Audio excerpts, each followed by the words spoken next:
What is up, Flick fans? Welcome back to my channel. Oh my goodness, 2 years, Chris. We've waited 2 years for the premiere of Season 4 of Rick and Morty, and today we are talking about this very first episode, as we will be doing every single weekend. I am not alone. I am joined by my man, Chris from 3C Films. What's up, dude? Were you excited for this episode? I was very excited, and I apologize because the viewers may not know this, but my doofus butt, 2 years, and I could not be prepared. Filming this video a second time, we're gonna get it right this time.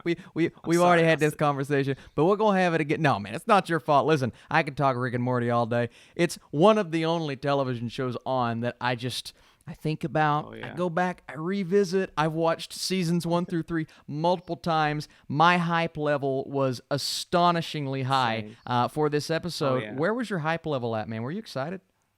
Oh, my hype level was huge because it's been 2 years, you know, and you hear all these struggles for the networks trying to get the show back on. Like, so many people love this show. It's a phenomenon. Why does it take so long to get on the air? But as we know now, 70 episodes coming along, and they promise we're not gonna have this long of a wait anymore. So, and they met those expectations today. Dude. The fact that we're getting, and we know that we're getting 70 episodes, I'm just like a kid in the candy store, man. I'm just like, give me that one, and give me that one. And we start out in Season 4, and they're throwing everything at the fan in this episode. This episode is cram-packed with characters and Easter eggs and nods and tiny little storylines that you can get a whiff of that they're going to go on with for the rest of the season. But this is your classic Rick and Morty story. Were you digging these vibes when the episode started? Did you feel like we were going to get another adventure with these two? Yeah, I was very happy with the story they were given, not only because the sci-fi element they put in here with the death crystals and being able to kind of predict where you will end up. Yeah. I say it, almost every other Rick and Morty episode, it feels like this could be its own separate sci-fi movie out there. Yeah. And the fact that they just play with it a little bit, and then there's other storylines within this great one you built up. I was really happy with this episode. Dude. Death crystals. Like, well, first off, we start out at the dinner table. We're getting back in with the family, and we have, you know, the conversations and the classic Rick dialogue. And I loved the bye grandma selfie. Just that entire, just the first 5 minutes of the show, you're getting back into it. That's what they're giving you those vibes, right? And then you get into the actual plot of the episode with the death crystals. But instead of showing you how you're going to die, just one way, it's like, oh, you're definitively going to die this way. Every decision you make, everything that you think about affects you, and you could die a different way. But Morty being the crazy little man that he is, well, he has a specific goal in mind. Chris, would you mind telling the viewers his goal in this situation? Jessica.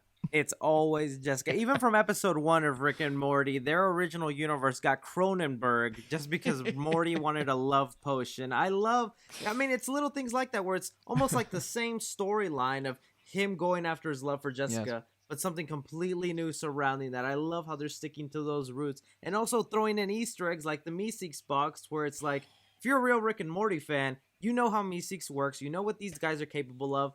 And they threw them in there so seamlessly.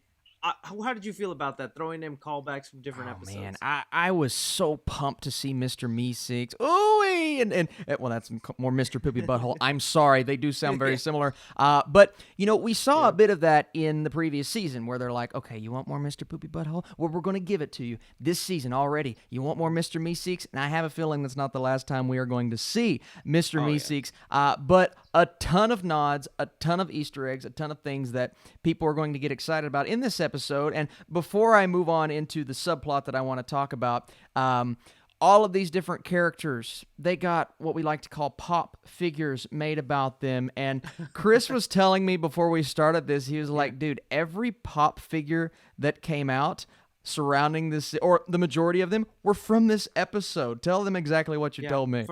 So I'm a pop collector. It's one of my favorite ones right here, the Snowball episode. I really enjoy that one. And with that, they came out with a whole new wave of Rick and Morty pops. And I'm looking online at these new pops, and it's like, whoa, a teddy bear Rick, a shrimp Rick, a wasp Rick, a Morty that's floating with a crystal in its head. And I'm thinking to myself, each one of these episodes sounds interesting.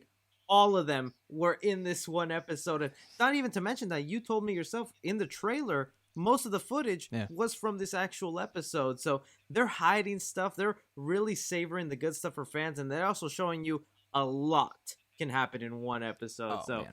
I'll I love what they did. I love the fact that they are, like I said in the trailer, they kind of revealed a few things, but a lot of them were in this first episode, so they're saving things, and we have an idea. Maybe it's a little bit of evil Morty. Maybe we're talking about the return of Bird Person. Like, we'll get into all of the other storylines in the other episodes, but we like the classic adventures. What threw me off about this episode, though, man, is and we've seen characters die before with the technology available. It's kind of easy for characters to come back in a way, but Rick dies immediately, right? And I sat back and I'm like, whoa, so fast. This is a crazy decision. I was like, it was just baffling, but Morty is so determined, he just kind of ignores the fact, which is crazy, ignores the fact that Rick is dead. How did you feel about Rick just dying at the beginning of the episode? So, from an entertainment standpoint, I liked it. It was fun to watch. It was interesting to see. But on a deeper level, getting really invested into this Rick and Morty universe, it's another cop-out for how you can explain a character passing away and just coming back. I mean, one cop-out that they've already done is this whole multi-universe thing where it's like, oh, if we mess up this timeline, we'll just jump into another one where we died and we'll continue on. Now, aside from that, if Rick dies, he's got contingencies for his clone to pop up anywhere left and right. So, from an entertaining standpoint, loved it. But from a deeper Rick and Morty fan level, I'm like, the stakes are kind of gone here. Now when you go on an adventure, I'm like, go ahead and die. You guys are going to survive anyways. I don't know. That's just my opinion. I'm not necessarily opposed to what you're saying. Now, one way to explain against that is the fact that kind of the method that they used here was destroyed at the end of the episode when Rick becomes sentient. And it's like, well, he could easily just create another one. But if something does happen to these characters down the line, please don't, but it's very possible. They could explain, well, that was taken care of in season 4, episode 1. But I do kind of agree with you. They've done this multiple times. We saw it with Jerry 2 seasons ago, I believe, when he got shot 1,000 times, and they're like, oh, no, he's fine. We're in the best hospital in the galaxy. They can explain things away, and I'm okay with that. If you still feel the stakes, even though there's kind of a way around it, that's what's important. And I have a feeling Rick and Morty is going to continue to deliver on the stakes, as they, kind of did in this episode as well, because, like we said, Morty is so determined to be with the love of his life. Rick is going on his own adventure. Now, that's what I want to talk about right now. What were your thoughts on Rick's subplot, man? Because this guy is it felt like a Pickle Rick episode for me. I loved his adventure. It was great. Yeah, that's one thing I love about the Rick character, is that he's always got like those second contingency plans that are conniving and funny, but just him ending up in another universe that was always this fascist Nazi fascist Morty was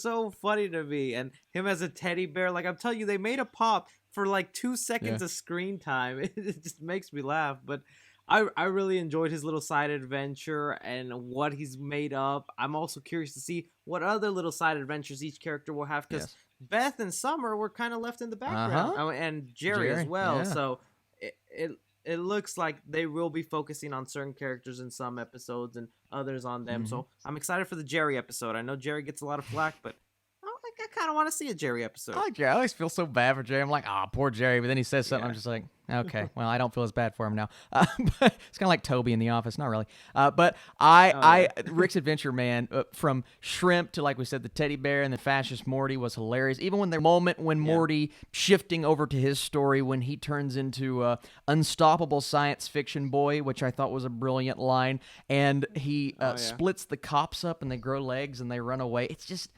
moments. I have a weird sense of humor. Moments like that, dude, they harken back to like my childhood almost, the jokes that my friends and I would tell each other, and that kind of weird but it works so well in this show, and then you realize you care so much about the characters, and you care about Morty, and you care about, the path that he's on right now, and you want him to accomplish his goals. And then the way that they explain this away with the CNN Fox News spoof, and they're like, oh, they solved that problem pretty quickly, and she even walks up to him and she says, oh, that court case was over pretty quick. So the way that they explain all of this is just coming together, and I'm talking too much. Which storyline was your favorite, Chris? No, you're fine. I think to me my favorite was the whole Morty one, because that's an interesting concept that you put yourself in his shoes of like, if it told me I would end up this way or that way. It's cool how these little decisions can alter that, and even him unlocking a safe and how he put his finger over a certain number and it would turn. Just creative stuff like that I really enjoyed. One thing though, so we talked about, especially towards the end of this episode, they mentioned how like sometimes we'll have a classic Rick and Morty, sometimes it'll be this type of Rick and Morty episode where they're breaking that fourth wall. You know, there's these storylines they haven't completed. Like you mentioned Bird Person earlier. Like the last time we saw Bird Person, he got Darth Vader turned into a robot and went flying off with Summer's evil friend. We never found out what happened to that, what's going on with that, because then we got introduced to evil Morty and what's he doing, and that storyline still isn't complete. So as a Rick and Morty fan, there's some things I want them to touch upon and continue, where I'm like, this one-off is fine, but you set up such interesting story. I want to see where that goes. I don't know. What do you think? I'm kind of with you there, man. I think Evil Morty, well, that was one of my favorite episodes, I think, of the show in general. I think that episode is so brilliant, and that is a storyline that a lot of fans want to see back. 70 episodes, like I said earlier, we're going to make time for all of these storylines. They're going to map it out. They are, man. I truly think they're mapping it out. And, you know, Justin Roiland and this entire crew, we give them flack for, you know, just sitting around and maybe taking a little bit longer than they need to on these episodes. But these guys know what they're doing. I mean, they've brought us... Oh, yeah. It could have even been accidental, but they brought us one of the most funny, brilliant shows of all time, and I have this feeling that they're going to knock whatever the season 4 finale is out of the park in this second batch of episodes. Right, we have the first 5. I think the second 5, they're going to be more plot-centric, which I'm absolutely okay with. And just to hit on a few more moments that I liked, I loved at the end when they're making fun of Summer and they're like, get out of here, and they're breaking the fourth wall, and they're like, you know, this is our season 4 premiere. Get out of the season 4 premiere, because a couple people complained last year that Summer was at the forefront of last season, so that was kind of a gag, a nod towards them. Yeah. And then of course the post-credit scene when we find out that Morty never wins. Morty never wins, man. It was all just, I'm going to be by his bedside telling him that I love him, but it's going to be to every old person. I'm just like, oh, no. Yeah. Like, how did that make you feel? It broke my heart, man. It's funny stuff to me like that. It's because, you know, you do have your Jerrys, or they try to curse out Summer, but in the end, Morty is the Jerry of this whole season. He's always the butt of the joke, and sometimes he has his shining moments, but like, I don't know. Like, this is the stuff that makes me curious. Is our Morty the one who turns evil Morty? Like, it's my fan theories going, and I just want answers. Gosh, man, there are so many things going through my head right now, all from this first episode, which was a bit jam-packed, and some people would even say it was probably overstuffed. But listen, everyone watching, we've been waiting for 2 years. Give me everything. Give me 25,000 Meeseeks. They even gave us a red Meeseeks, man. Those kinds of moments were incredible. And overall, really loved the episode. I got a ton out of it. There are some things that I'm like, I need to see where this goes specifically, but it was a freaking great premiere. How about you, man? Overall thoughts and feelings? Yeah, it was great, because I mentioned, well, I said it in our first video, but season 3 premiere, I didn't love the whole Mad Max episode. I was like, oh no, I think like Rick and Morty's losing their touch. They're gonna go downhill. But this started off with a bang, and it was really good. And they still kept in those small little plot devices, like his last season ended with Beth and Jerry getting back together. Yes. And at the beginning of this episode, you see Jerry kind of taking charge, telling Rick, hey, you gotta ask permission if you want my son, if you want to do this. And so they are continuing some story beats in there, and that's appreciated. So I'm really happy, and I'm curious to see where this next episode goes, because I believe it's Taika Waititi's episode, and I really want to know what goes on there. Oh, dude, give me Taika Waititi in this universe. His voice and his essence suits this show perfectly. So I'm really excited for the next episode, and this is a crazy time, man, because it's weird, because I feel like I grew up with this show, because it came out so long ago, but we're only on season 4, and it's 2019. It's just an odd feeling, but it's one that I believe everyone shares. Chris, thank you, man, so much for joining me. We're going to be doing this every single week. We're going to be talking Rick and Morty. I need you to tell everyone where they can find you online, both Twitter, Instagram, YouTube, whatever it is. Yeah, you guys can find me on youtube.com/3cfilms or on Twitter @3cfilmreview. I also do a little podcast with my buddy here, Austin Burke, called Film Strippers. We just got on iTunes and Spotify, so you guys can listen on that. I think we're actually shooting a new episode tomorrow, so be on the lookout and get subscribed already. Yeah, y'all go find us on there. Be sure to subscribe to 3C. Ooh-wee, I'm so excited for the next episode. You guys are truly the best. I need your comments. Let us know. How'd you feel about this episode? What'd you like? What'd you not like? And are you coming back next week? When you see the episode, come back here. We're going to talk about it every single week. Thank you guys for watching. We'll see you soon.